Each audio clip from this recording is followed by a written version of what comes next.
Welcome to It's All Your Fault on True Story FM, the one and only podcast dedicated to helping you identify and deal with the most challenging human interactions, those involving high conflict situations and the people involved in them.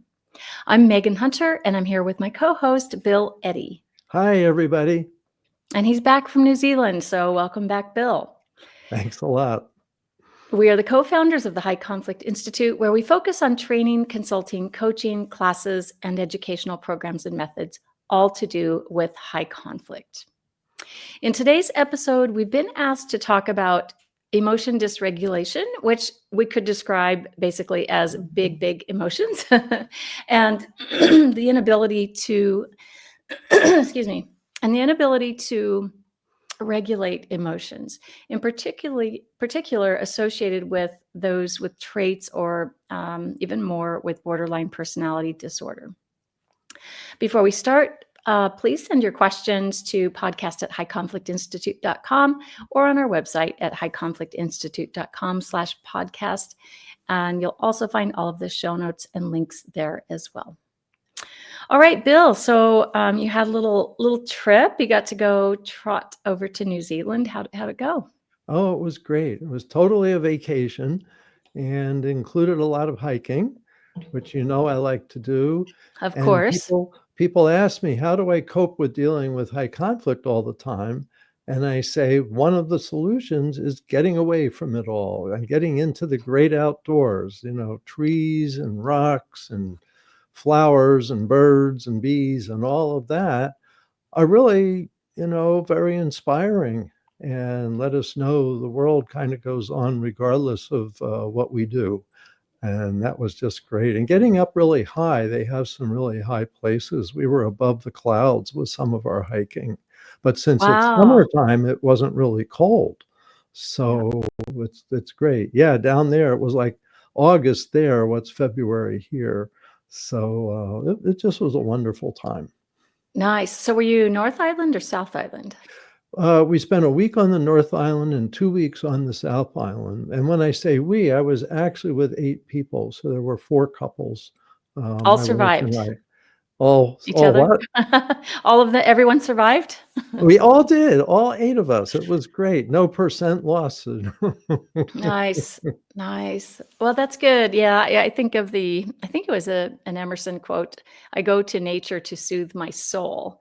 And I Mhm. guess you could add to that and cleanse my brain, Exactly. and there's just so much to be said for that. So welcome back. We missed you and we're glad you're back. So let's talk about big emotions, which it sounds like there was no one in your group of 8 people with big emotions. Because if there were, I would say you would have been doing some fair amount of work, and would have had maybe even a little bit of stress. But it sounds like everyone No, survived. no. What was really great is because of Zoom and COVID and all of that, I haven't spent 3 weeks almost every, all daytime, 8, 10, 12 hours a day with 8 people. And it was really, really nice that no one was blaming each other. There, was a couple minor hiccups and decisions where we should do this, no, we should do that, but nobody was screaming. I don't think anybody was crying. It was just nice. And I That's think good. our listeners need to know you can have nice times, that there are a lot of reasonable people out there, and that it's really wonderful to spend time with them. It is, and you definitely wouldn't want to plan a 3-week trip without some knowledge of the people that you're going to be with the whole time, because those things really can blow up, and I've seen it many times. Yeah. And so, brief little day outings are a pretty Right. good idea Get to know before planning. people. Yeah. Yeah. I might add that everyone in this group I knew at least 30 years. Okay. So So it really, we were well vetted. Uh, if you don't know them by then, you're not going to know them. So that's right. that's That's good. right.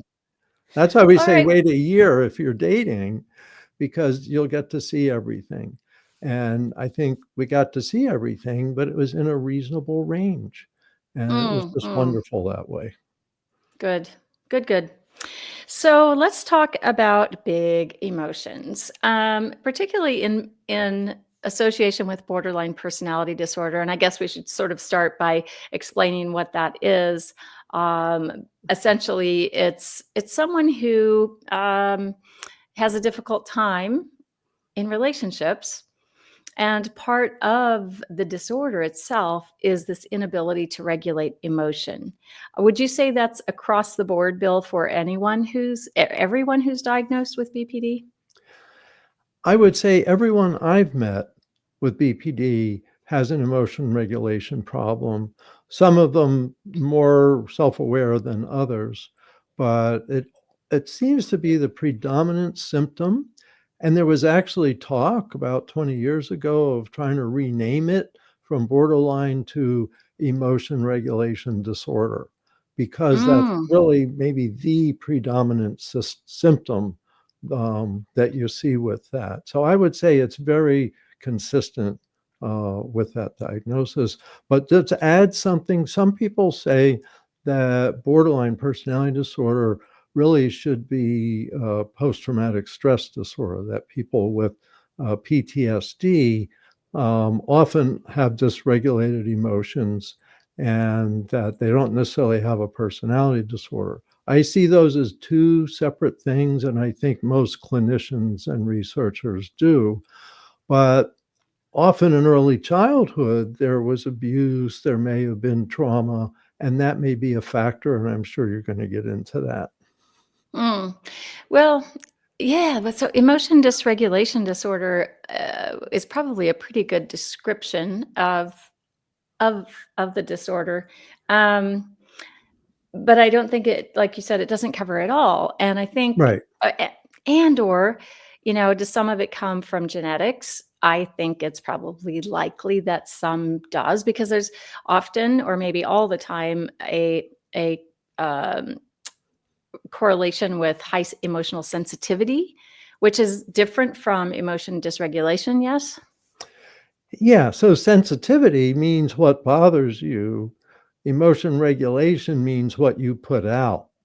And Mm, so there's people that don't show emotion dysregulation that are very sensitive emotionally, feel like a pincushion, oh, that hurt, oh, that, and experiencing things. But emotion regulation, I think, has a lot to do with the emotions you put out. And so there's some difference there. So that's interesting. So the what you're putting out there is this is the big emotion that we're talking about that is outside regular emotion that most people have, right? We all have emotions across the spectrum, and but people with borderline seem to be, kind of go very quickly into big emotions. They can be very regulated and then dysregulated. So, what is causing that? Because I think it's extremely confusing to those from the outside who are just trying to figure this out, and they're experiencing someone who has just rapid fire emotions and goes from a calm state to a very angry state, and just hurling some, maybe some really awful things at to someone else at that time. And just today I was explaining this to someone and holding up the right hemisphere of our plastic brains. I don't Mm. have mine with me here today, but um, and it's like, shaking a piggy bank, and you're trying, there you go, shake a piggy bank, and you're trying to get the coins to drop out of the bottom of that little piggy bank, right? And just all the stuff that's coming out is, maybe curse words, I hate you, you are the devil, you are the worst, just these kind of really awful things. And it's just kind of all shaking around in there. And it comes out in these moments of emotion dysregulation. So what makes it go so quickly into that state? Well, my belief, a lot of reading, but not, there's always more to know. First of all, is I think there are some genetic tendencies, and some people may be born with really the framework for borderline personality disorder.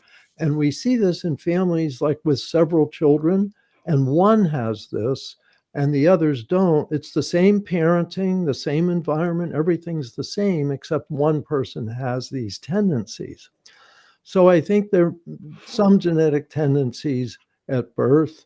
Marshall Lanahan, who's kind of the big name in borderline personality disorder treatment, talks about a lack of a fit between the child's kind of emotions and the parent's management of emotions. So a child may be difficult. A parent, let's say, has had a lot of experiences, maybe their third or fourth child, is calm around a difficult emotional child, may really help the child learn to manage their emotions pretty well, even though they have a pull to be, more extreme. Whereas another parent, maybe it's their first child, they don't know what to do. They scream at the child, shut up, stop yelling, stop crying, whatever, which escalates the emotions of the child. So, that early genetic tendencies of birth is a factor for some, I won't say for all. Then early childhood is when you learn self-regulation. And so starting really around 2 and 3, a child's born kicking and screaming. People say, kids are born high conflict. And I agree. And our job is to try to help them manage their emotions and their behavior and who they kick and scream at. And so early childhood's when you should be learning that. 2, 3, 4 years old, you're really learning emotion regulation. And what happens is if there's an insecure attachment with the parent or parents in those early years, starting maybe 1.5 to 2, when they start being able to have a little bit of self-awareness, control, etc., is that they need to, the parents need to start teaching that by their behavior. And a lot of early childhood learning is by mirroring your parents. And so if you're kicking and screaming and your parent stays calm and says, Johnny, calm down, we're going to eat soon, you're doing okay, and stay with a calm tone of voice, the child often starts mirroring that tone of voice and learns emotion regulation from an adult who's emotionally regulated. Now, if they don't And the have, opposite is true yes. too, right? So, Which is where so I if think you're going. So if the parent starts kicking and screaming back at the child learns kicking and screaming is what you do in relationships. And so they don't learn that. And so one theory really is that kids just don't learn emotion self-regulation with insecure attachments, with dysfunctional parents, and especially parents who may have borderline personality disorder. So their dysregulation gets passed to the child. Child sees it as a role model, also experiences it. When they have upsetting emotions, they don't experience anyone calmly helping them calm down. So early childhood lack of learning, but a third piece in early childhood would be child abuse. Child's getting abused. They're upset, crying, kicking, hitting, whatever it is, because they're being abused and they don't learn that the abuse shouldn't happen and that they can regulate themselves. And so they're reacting, very reactive, and may have a very short fuse. Let me add one more piece here, because this is all early childhood. Most of when this stuff goes off the tracks is the brain development. And the research that shows that some people with borderline personality disorder have a smaller corpus callosum. That's the bridge between hemispheres.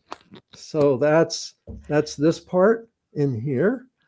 And so if that's smaller, they have a harder time going back and forth.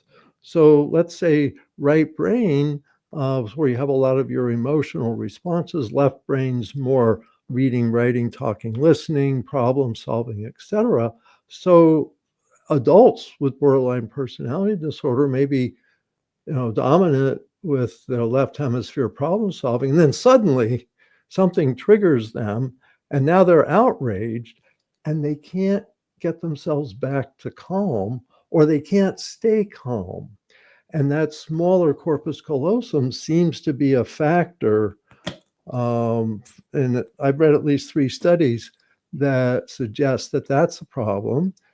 One more problem, and then I'm going to stop. Lots of problems, Bill. Lots of problems.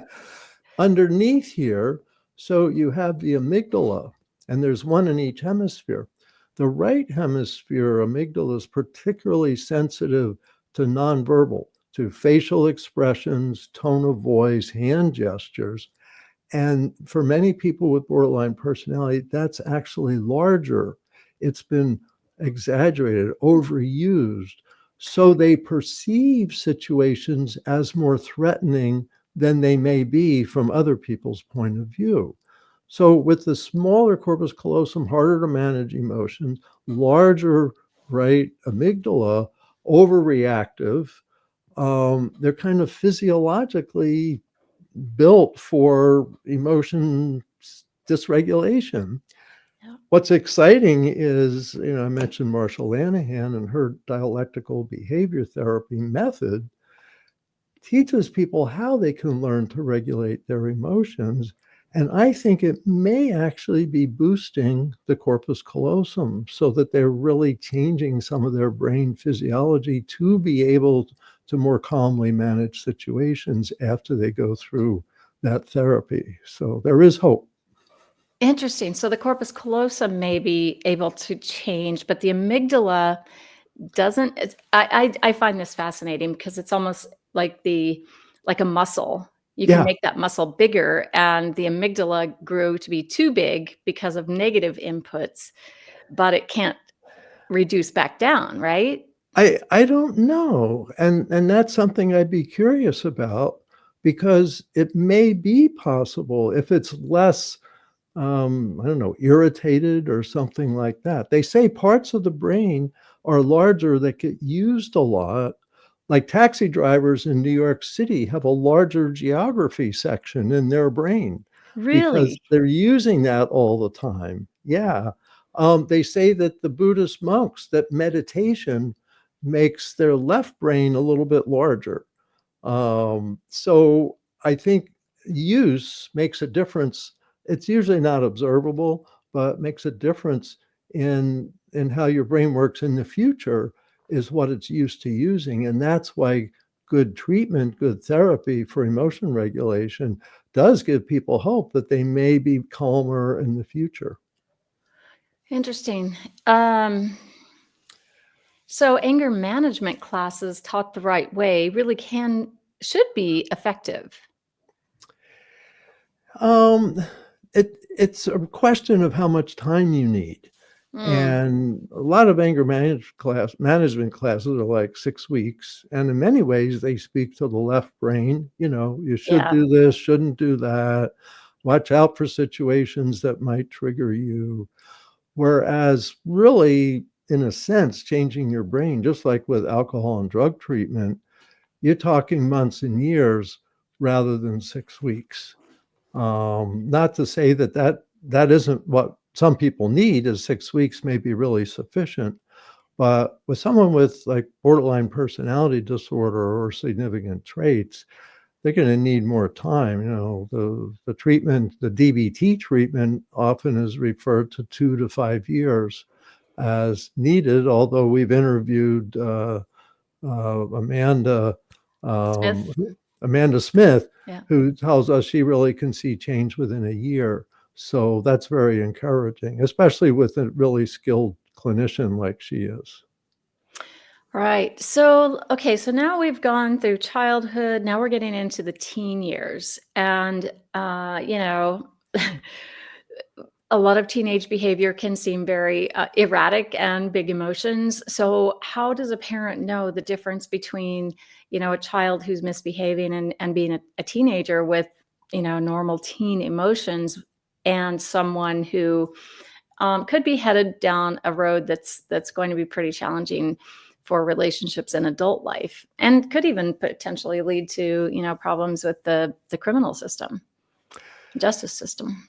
Yeah, here's what I've learned. This kind of comes back to the brain. Is between about 9 and 12, the brain's reorganizing itself somewhat and opening itself up to more emotional experiences. And so starting 12, 13, you suddenly have this nuclear reactor living in your house, and you go, where did this come from? And I know had experience with that. Yeah, a Uh, little bit. and so that's normal. In other words, that people need to know this is normal, and it's learning. The prefrontal cortex of the brain is the last to develop, and that does a lot of its development in adolescent years, and that's the control Mm. center, and it tells your amygdala, calm down, that's not a crisis, your boyfriend will call you back, and if he doesn't, you'll find a better boyfriend. So it's not a crisis. And learning what's a crisis, what's not a crisis is a huge part of what adolescence is. And we now know the brain, isn't fully developed till about 25. So every teenager has to learn emotion regulation, in a sense, over again, because now you have these new systems in your brain, more openness to emotion and more involvement of emotion, because relationships are going to be the future. A huge part of adult life is our relationships. And you throw hormones in there at that age too. Yeah, yeah. I mean, it's okay. So back to, how then do you decide what's normal behavior and what's maybe not? My experience so much with high conflict behavior is it hits you over the head. It's like, wow, that is really extreme. Yeah. And you I call see, that jaw dropping, right? yeah, exactly. It's jaw dropping. And so it doesn't take an analysis. Like you see it and you see, okay, this is over the top. This is a problem. Part of it's because of how extreme it may be, how hard it is for the person to calm down. And it may be the repetition of this. So, what you see at 13 generally isn't what you're going to see at 15, generally isn't what you're going to see at 17. If you're still seeing it or it's getting worse at 15, worse at 17, then there really needs to be some intervention so that this teen can really learn how to manage their emotions, because they're going to start impacting their relationships, and it's a spiral. It's Mm. like people rejecting me, so I'm really freaked out and I'm really angry. Well, if you're really freaked out and really angry, people are going to reject you. And so teaching them emotion regulation is a huge part of successful relationships. And people are attracted to people who handle emotions well and can stay calm even in the storm. And we teach managed emotions, and people with managed emotions are often popular. So it's a teaching, but more intensive teaching for the people having difficulty. Yeah, and I think there's a kind of a, we delude ourselves into thinking that, this is just someone who deals with stress differently. I even heard someone say that yesterday. This guy was really yelling at his wife and being very cruel to her, putting her down, telling her to shut up. And this was on a TV show. Um, Good. yeah, and it was during The Amazing Race. And there it's high stress situations, and you can learn a lot about emotion regulation watching that show, because it's all pairs, it's all couples of one sort or another, and to see them under stressful conditions for a whole 40,000 miles over a month or two, you really start to see who can regulate and who can't. But this man's wife made an excuse for him after being berated and put down so harshly. She said, he just handles stress differently than others. And so he continues to get away with this, because no one ever sets limits on him.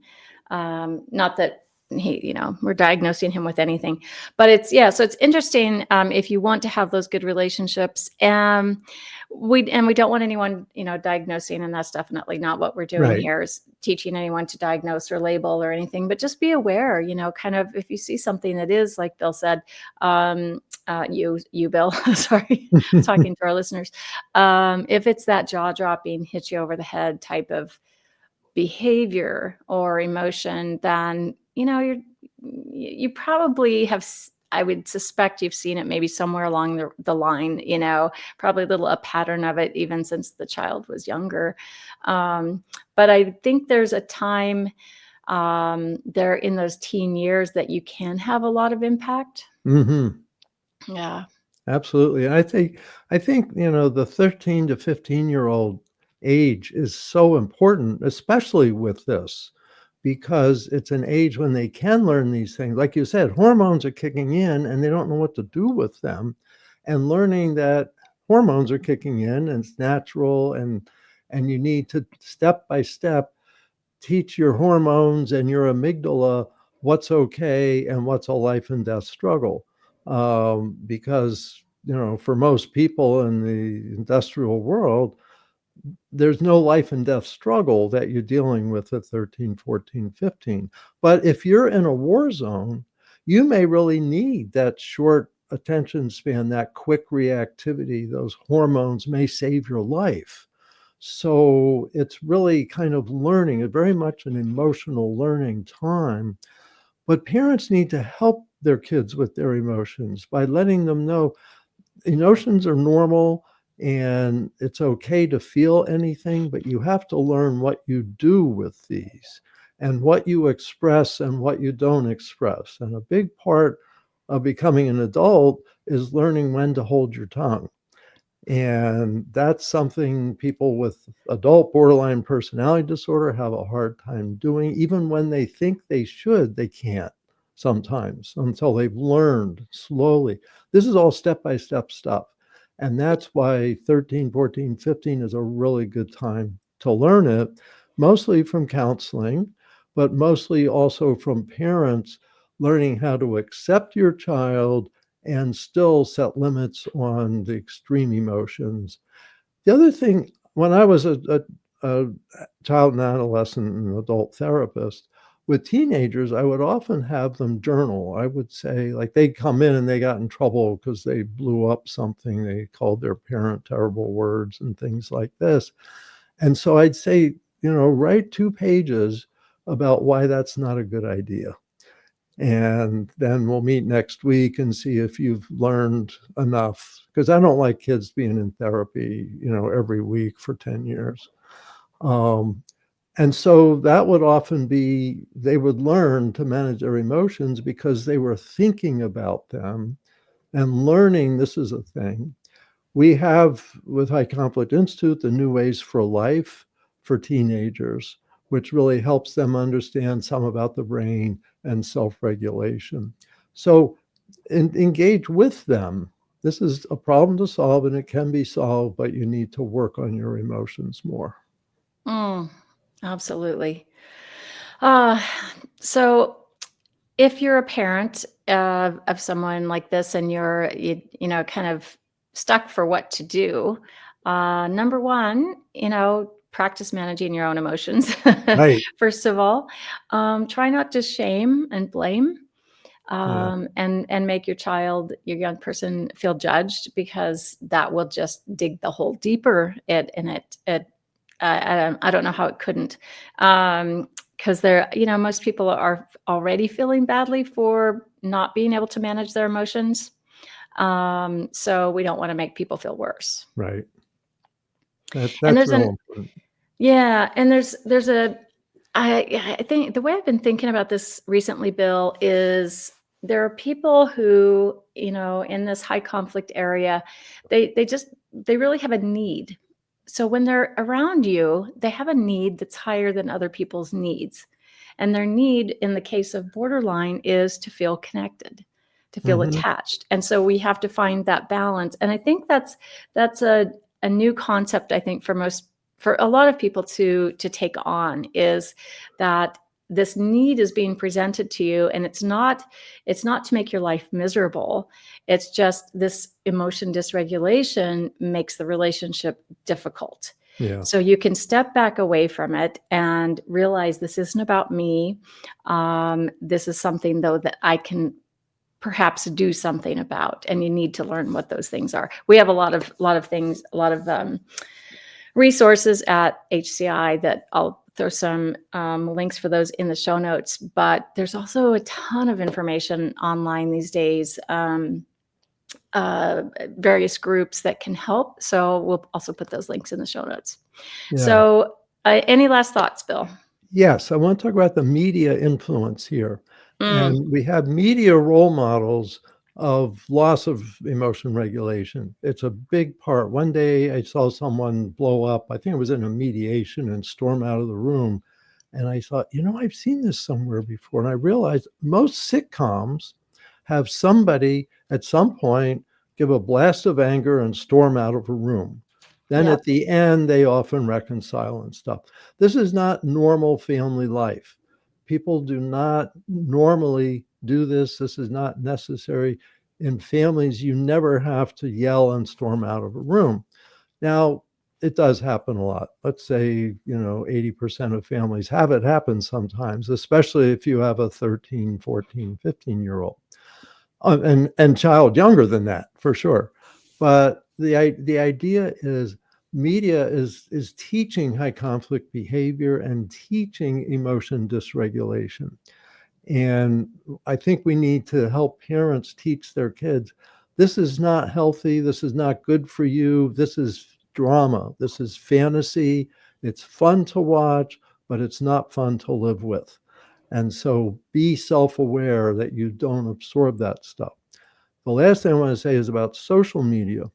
One of the problems with social media is that people are connecting who share bad behavior, like emotion dysregulation, other borderline traits, cutting, things like that are really unhealthy, are sharing that with each other and reinforcing each other in their problem behavior rather in getting healthy. I've Yes. worked for a lot of years alcohol and drug treatment where the group helped pull people up into healthier behavior. Now we're finding people finding each other and reinforcing their negative behavior. And so social media reinforces emotion dysregulation. You follow a lot of those conversations, people yelling at each other in print and such. And so I think parents need to teach their kids about, don't let this influence who you become. Mm-mm. Yeah, and like you said, you get pulled up into something, or you can get pulled down into Yeah. something. And Good. a lot of Well times put. with borderline, there's this seeking identity. Yeah. And I think when we get on social media and we're seeking identity, we go to places where we feel we fit in and are accepted and welcome and included. And those groups sometimes may have a lot of negative advocates in them, and that's going to pull you down. And I think a lot of parents have had to deal with that the last several years. So bottom line, I think the closer connection you have with your child at any age is probably going to get you better results and help maybe mitigate some of the damage that could be occurring if they do get pulled into a harmful group like that. And maybe you can help them come out of that Mhm. if they are, and maybe prevent them from going in even beforehand. Strong connections. You're So, totally all right. right. Yeah. Well, thank you, Bill. And thank you, listeners, for tuning in today. I really appreciate it. Next week, we're going to be talking again about emotion, but this time specifically about anger and why some people go like 0 to 60 in a flash. Why does that happen? We're going to talk about the brain science behind it. In the meantime, send your questions to podcast@highconflictinstitute.com or submit them to highconflictinstitute.com/podcast. And until next time, keep learning and practicing. Be kind to yourself, be kind to others, while we all try to keep the conflict small and find the missing piece.